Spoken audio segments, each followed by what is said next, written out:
later in 2021. The decision made alongside state and local health officials. And as you may remember, the tournament was the first major Coachella Valley event to be called off earlier this year. We have live team coverage for you tonight. Brandy Flores has more on the impact in the tennis world. Nico Payne spoke with health officials because a lot went into making this decision to postpone again. And we're looking at tough decisions leaders across the valley will have to make for all of our events. And of course, this is another blow to our local economy. And that's where we'll begin tonight with our own Olivia Sandusky. Olivia, good evening.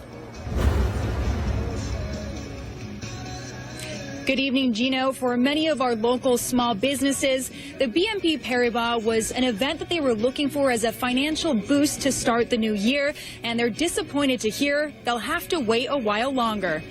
In season, we're totally packed over here. The whole pool area is filled with kids. The manager of Mojave Resort looks out at his empty pool. The boutique hotel was expecting to be full for the BNP Paribas Open, but that changed quickly when its postponement was announced on Tuesday. This morning I had about 7 or 8 cancellations, and we were almost sold out. When the tournament was canceled in March, hotel managers were hopeful the event would be rescheduled. We'd love to have something come back because it's going to be difficult to replace 2 weeks worth of what that tournament would have represented. Now, months later, they're surprised to be having the same conversations. They kept sending us that information that everything's going to be okay. It was all set. Yeah, it's going to impact us quite a bit. In 2017, the tournament brought in over $400 million to the Valley, and experts say postponing it can lead to financial challenges. There's a reason why these events happen between January and April. We know that that's our maximum saturation rate for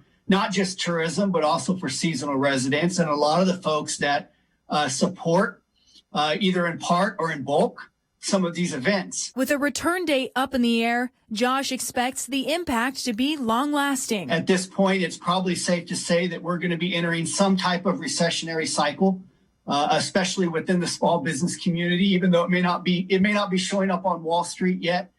We certainly can see it on Main Street. And MASH is ready for the day he'll be able to welcome tournament guests once again. And also Coachella and all the other events, yeah. It's just going to impact everybody.